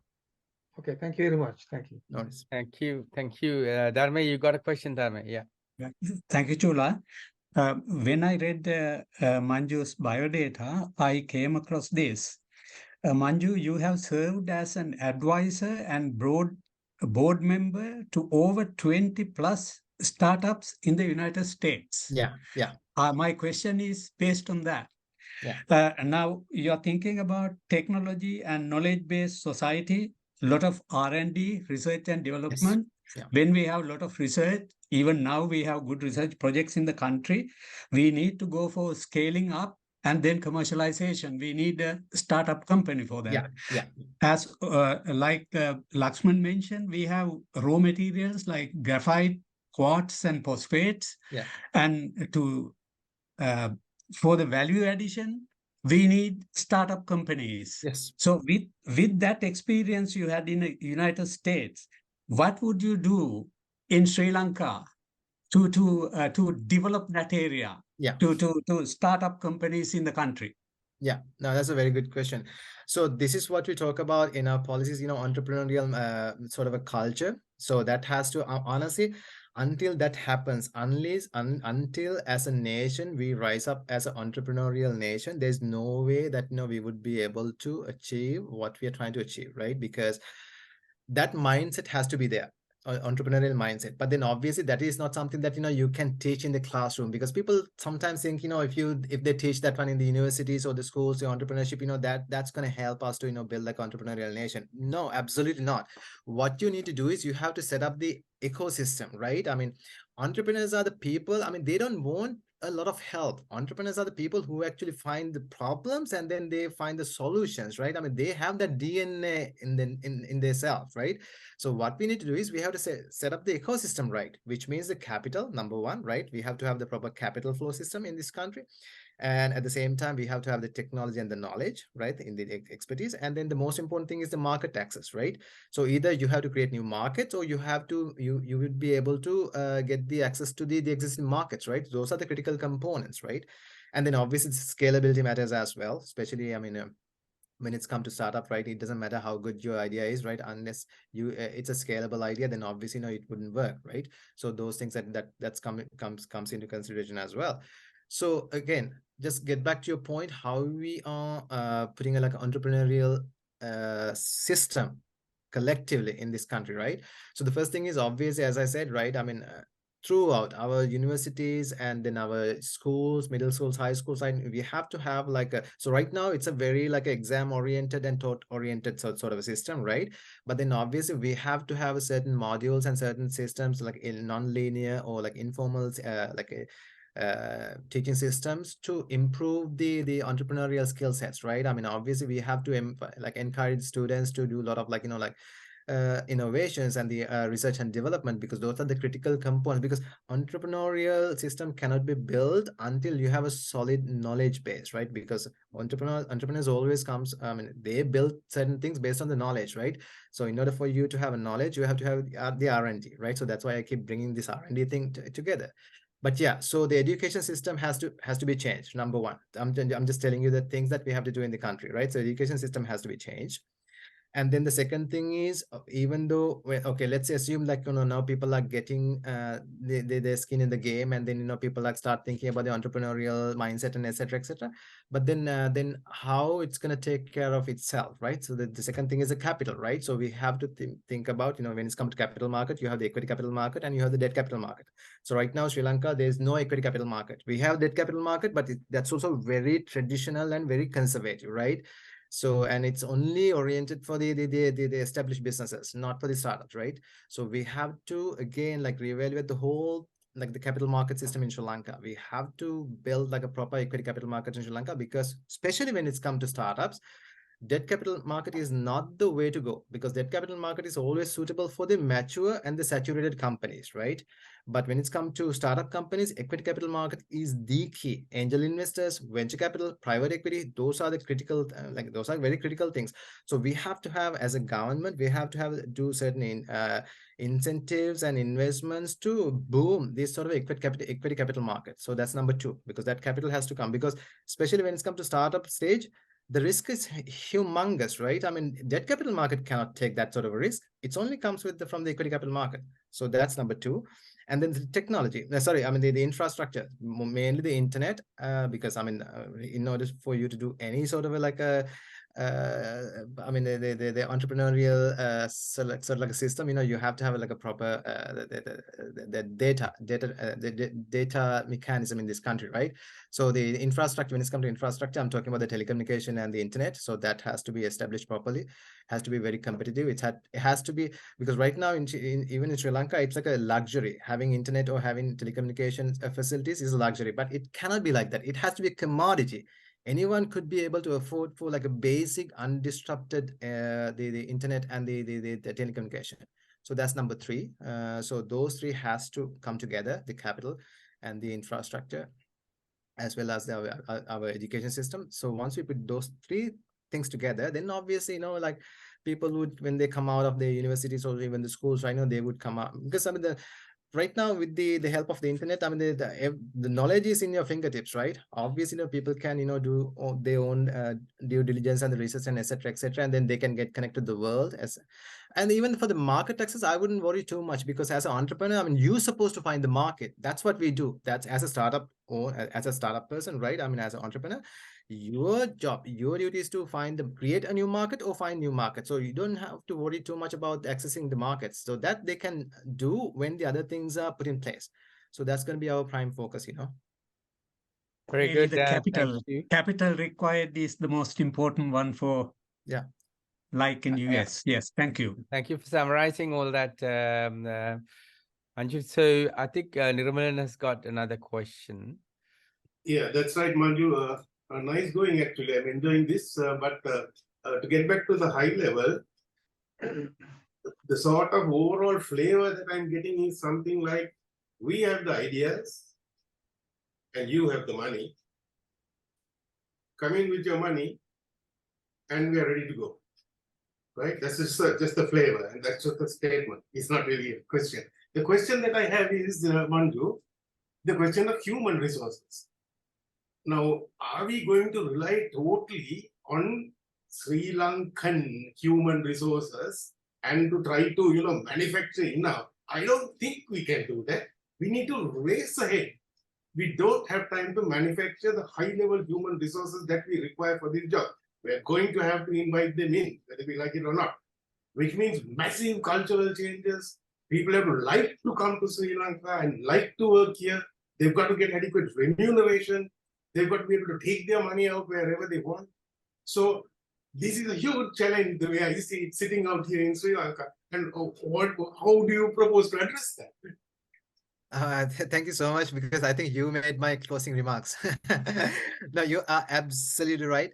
Absolutely right. So this is the exact reason, even in our political moment, we call Global Sri Lankan Congress, because we don't believe, as you very rightly said, there's no way that we would be able to build this country with the talent and the skills that we have, that we have in Sri Lanka right now, right? Because unfortunately, that's the reality, right? Even like as of today, right, people are like leaving Sri Lanka at an alarming rate. I mean, let's forget about the professionals, right? I mean, I was in Shangri-La like 2 weeks ago, and then so these are the incidents and I always noticed. So there were like a couple of people who was doing like certain repairs in the one of the like couple of electricians. Actually, they were like Chinese people, right? So which means they couldn't even find Sri Lankan people to do these normal jobs. And then I asked, I mean, what's the percentage of when it's come to skilled labor in your hotel? Foreign versus like the locals, and then obviously 80% people are like foreign. It's so unfortunate, right? So yes, you are 100% correct. There's no way that we have to be very, I mean, we have to admit the truth, right? There's no way. Yeah, I mean, yeah, we all talk about our 2,500 years of history and all this. That's absolutely great, but that's all like our earlier generations did their job, right? But what about our job? Now we have to do our job for our future generation, right? So in order for us to do that, obviously, in order for us to build like a proper nation, yeah, we definitely need a lot of help outside. And I just want the Sri Lankan, that name, not only to be a people who are actually born in this country, right? It's like, think about the US, right? I mean, when they call I'm an American citizen, right? It's not just you just like, born in this country, right? It's like a mentality, right? If you're like a true entrepreneur, if you really wanted to win the world, I mean, that's what at least they meant when they said like, I'm American. So I really wanted to see a country where like, even the foreigners, they also wanted to be a Sri Lankan in certain ways, right? So we have to have like our unique way of like, we had to put like a new meaning to Sri Lanka, right? Sri Lankan, being Sri Lankan. So yes, it's a global scale, it's a global stage, it's a global game, right? So we strongly believe in that. So yeah, we have to attract a lot of global skills, global knowledge, global talent. But then obviously, in order for us to do that, I mean, we have to set everything right in our local stage. That's absolutely right. So it's a global game. That's all true. Manju, let's get Parakrama. Parakrama wants to ask a question. Parakrama, yes. Yeah, great. Manju, I enjoy very much this thing. As you know, I have been following you for some time now. But two questions. One is you failed to mention agriculture. Yeah. In Sri Lanka, as you know, more than 35% of the population is agriculture, and they contribute 8%. So what is your take on that one? That's the first question. Yeah. Other one is, of course, what you did mention, energy independence. Yeah. For which we are ready and waiting. Yeah. So that's one thing that is practically tomorrow. Yeah. So which can be done. Unfortunately, I've been writing a lot on this one because we are going in the entirely the opposite direction. Dharma knows about it. She's also in the same game. Yeah. So that is why I would say, when you are talking about knowledge and technology and all that, now that is one technology which is already here. Yeah. Which can be practiced by small people also. Yeah. That is what. So I think that is something that you should be promoting very much. And of course, more than anything, our agriculture has been ignored for the last 70-80 years, and is still being given the wrong kind of interpretation. Yeah. So that is one area we just can't ignore. It must happen. Yeah. And what you mentioned about knowledge and technology must go for agriculture too. That will raise it up into entire two degrees of magnitude. So that's why my question to you. Yeah, sure.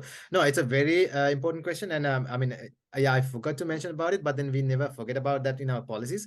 So we strongly believe in food security. There is no reason with the condition that we have in Sri Lanka, like the water and the climate, etc., right? I mean, we have to be self-sufficient. It's a no-brainer, right? It's a period, right?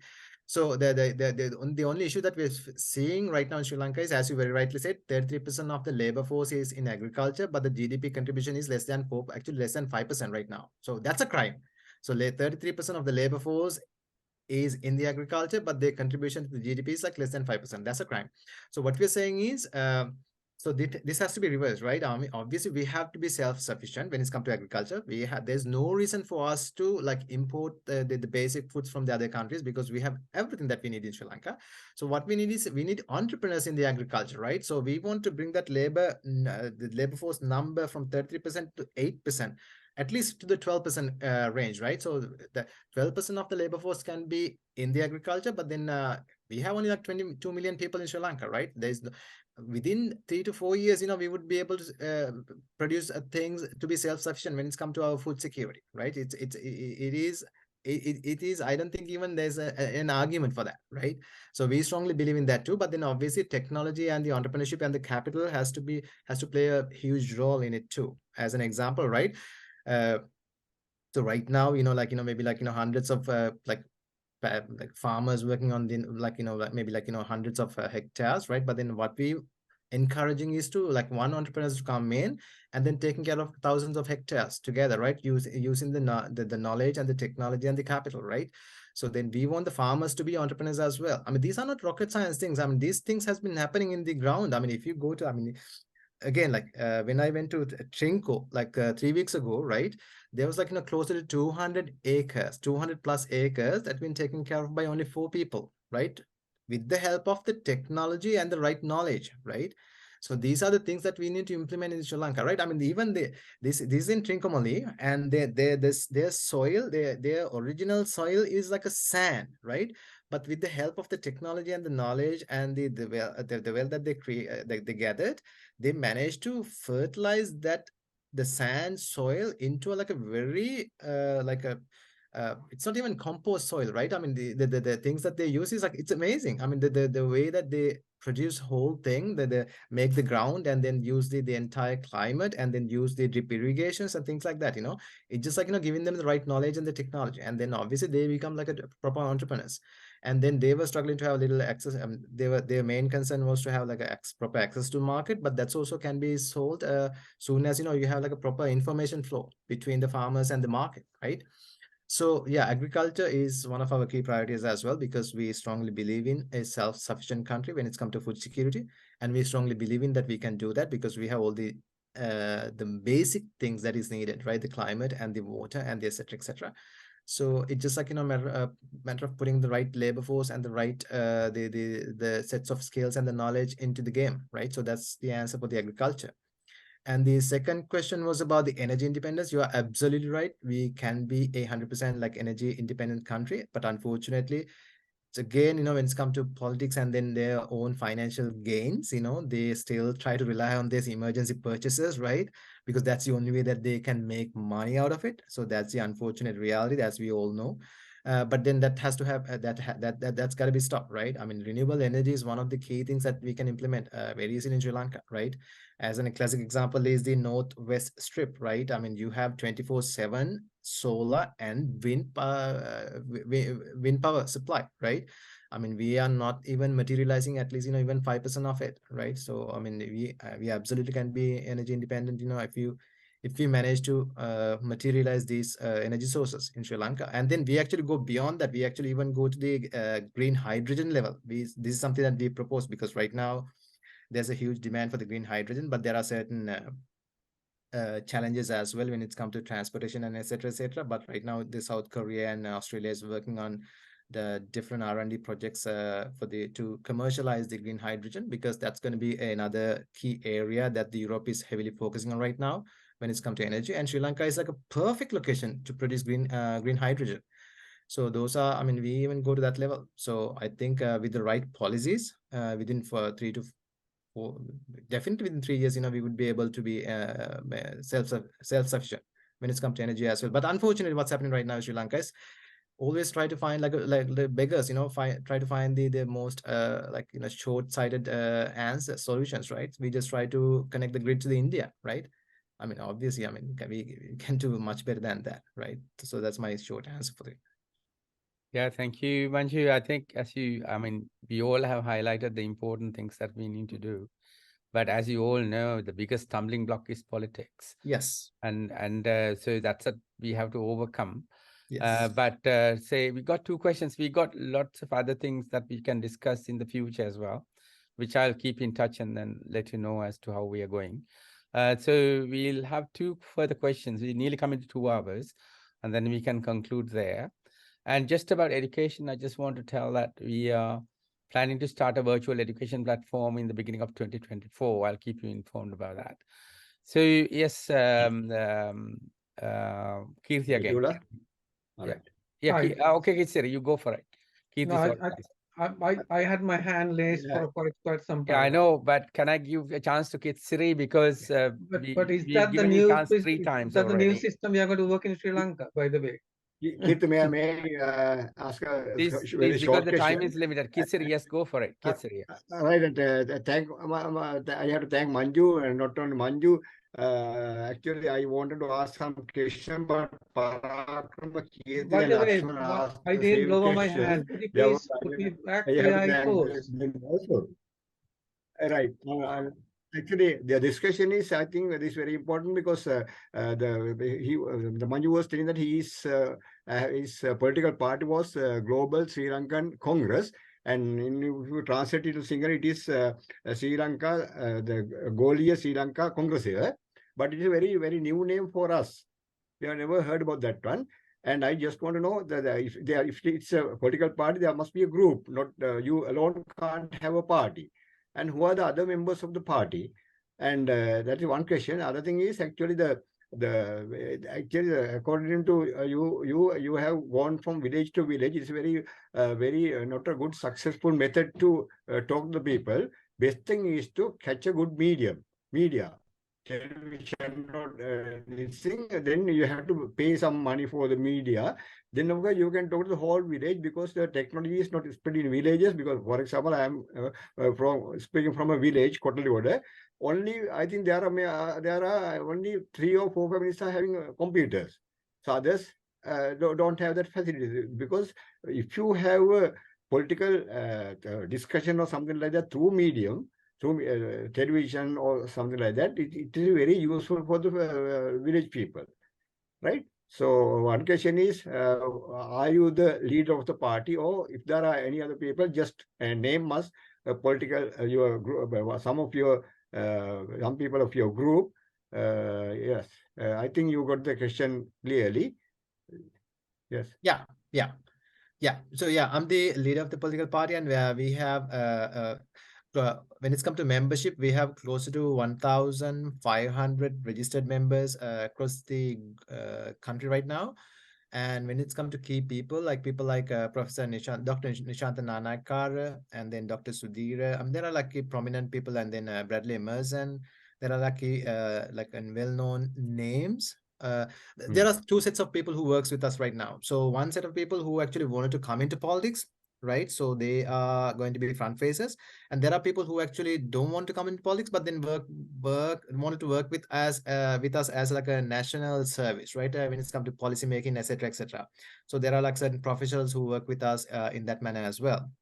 So we have that both like arms working with us right now, and we have 3 main sub divisions as well. We have the Congress Women Front and Congress Youth Front as well. Our Youth Front is extremely active right now, so they do like quite a lot of activities every month. They come up with like new activity to engage our Sri Lankan youth.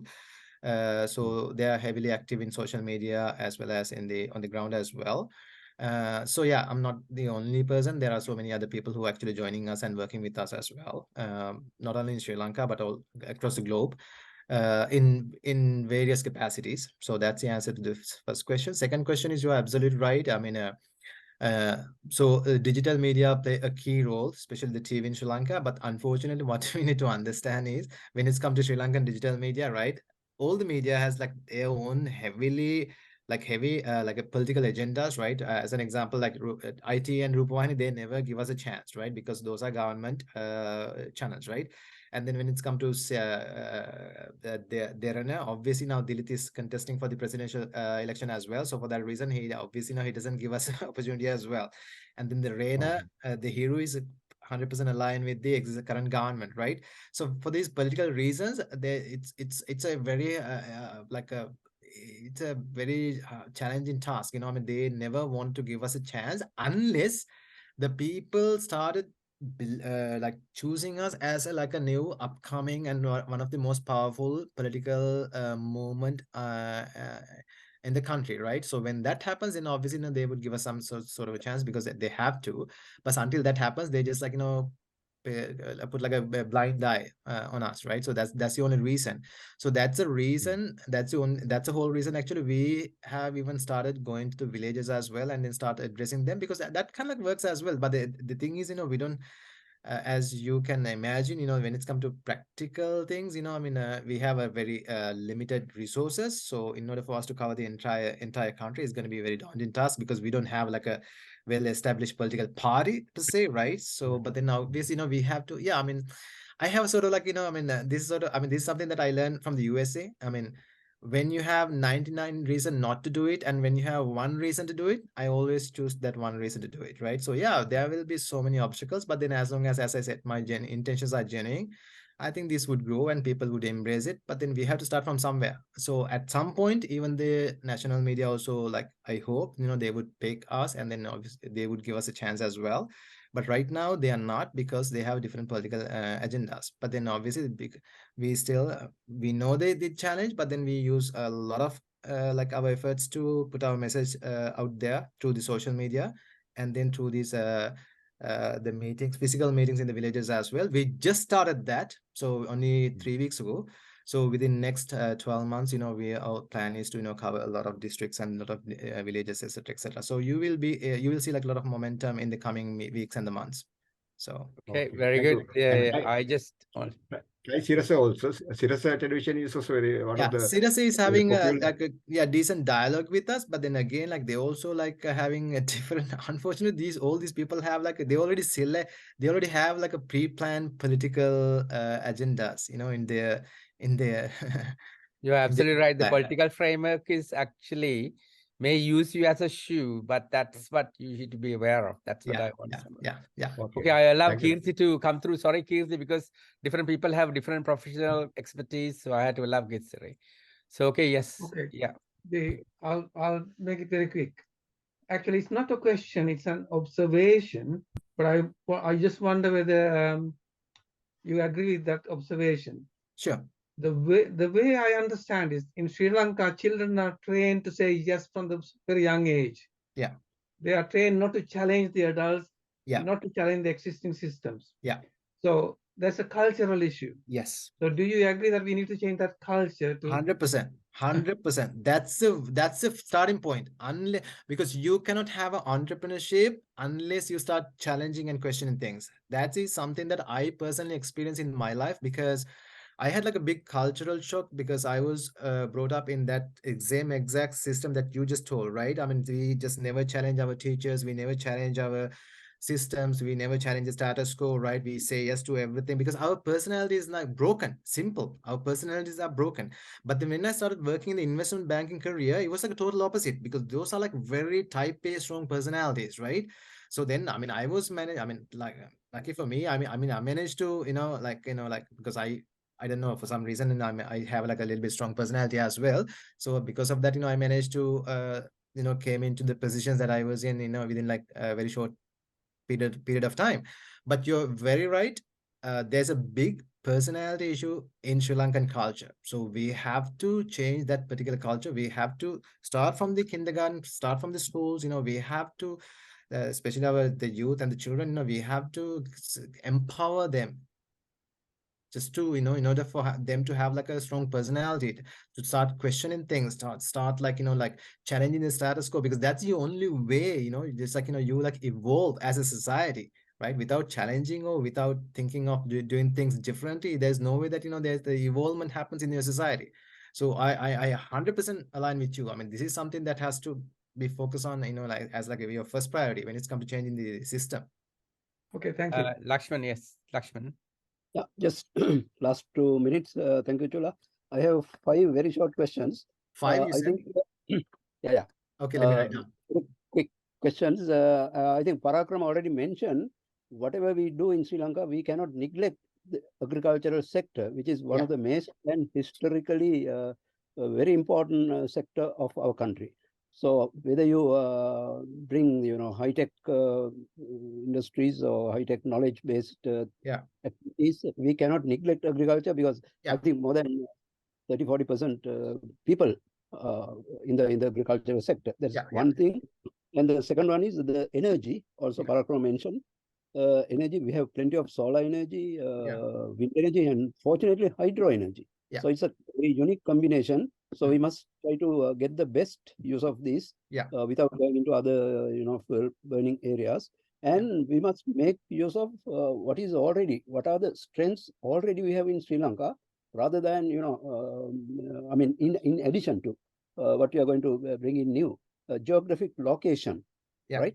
And also the semi-skilled workforce compared to the countries that I mentioned earlier, India, Bangladesh, Vietnam, and even Malaysia. We have the best semi-skilled workforce. They are all trapped in 3-wheelers now. Thanks to basic education, they can pick up anything in no time. So that's an asset in Sri Lanka. And also the health sector, we have one of the best health sectors compared to these other countries I mentioned. Thanks to whatever the free education, free health service. So medical tourism, as you mentioned, dental and medical tourism are some of the areas. So we must make use of the already available, historically developed, unique strengths of Sri Lanka in any plan. Thank you. No, I 100% totally agree with what you said. I mean, as I said before, when it's come to agriculture, yes, absolutely. We have to be self-sufficient. We have to have the food security in our country. So yes, Unfortunately, our labor force is like 33% of the labor force working on the agriculture, and then only the contribution for the GDP is like 4%, but then it has to be That's right. reversed. So Yes. we have to have like a skilled labor force in the agriculture. We have to have entrepreneurs, a lot of entrepreneurs in the agriculture sector. So that's the only way that we would be able to have a lot of Mechanized, the innovations. agriculture, mechanized. Yeah. Right. We would be able to achieve what we wanted to achieve in the agriculture. Energy, same thing. I think we've discussed this one. Yes, we all agreed, right? I mean, absolutely, with the renewable energy as well as the hydropower, then we would be able to, within 3 years, with the proper plans, we would be able to have like a self-sufficient energy system in Sri Lanka. Geographical location, you are absolutely right, because when it's come to global maritime, right, Sri Lanka is a very strategic location. So that's why China, India, and USA, they all want us to have like their own pace in our country, right? That has to be managed and tackled with very strategic manner. So when it's come to our geographical advantage, then obviously our foreign policy, that's the critical component. So we have to have a very strong, very strategic foreign policy, and people who actually, I always believe in like a country like Sri Lanka. When it's come to our foreign services, we have to put like the top-notch people, like the best brains into our foreign services, because our strategic importance can be materialized big time within next 20 years, right? With the strategic importance, right? Especially when you look at the new trading and the geographical trends that's been forming in the world right now. So that strategic location, the strategic advantage with our location is critically important. But the only way to manage that through our foreign policy, right? So we have to have very strong people who's going to run our foreign policy. And when it's come to healthcare, yes, again, I agree. I mean, when it's come to skilled labor in our healthcare sector, right? I mean, it's a world class, and that's absolutely. No, I mean, I totally agree. But the problem is, I mean, when it's come to like when you look at the entire healthcare system, it's falling apart. So that's something that we have to fix. But as you said, I mean, very rightly, we have to materialize, we have to optimize our skilled labor in our healthcare system, because we have a world class like skilled labor system in Sri Lanka, thanks to our probably the healthcare education system. So that's something that I also believe in as well. I mean, there's nothing that I disagree with what you said, honestly. I think we nearly come to 2 hours. Manju, thank you for all your time. And I think we have to conclude and maybe meet up at a different date again. I think it's fantastic. I think your vision to develop a pioneering nation, yes, fantastic. Yes, that's what we all want to do. And it's ironically, our project is also 10 years and yours is also 10 years. Good. Matches very fun in a funny way. Yeah. But that's what we are doing. So we are also trying to work at the ground level. Yeah. I'll keep you informed of what we are doing. And then obviously collaboration is important, because the political framework is very tight in Sri Lanka. Overcoming that is very hard. Yeah. You've already faced on a little bit of negativity before you feel or see the personal threats that you will face, including family. Yeah. So anyway, thank you for being with us, and then we'll keep in touch. Yeah, thank you. Great.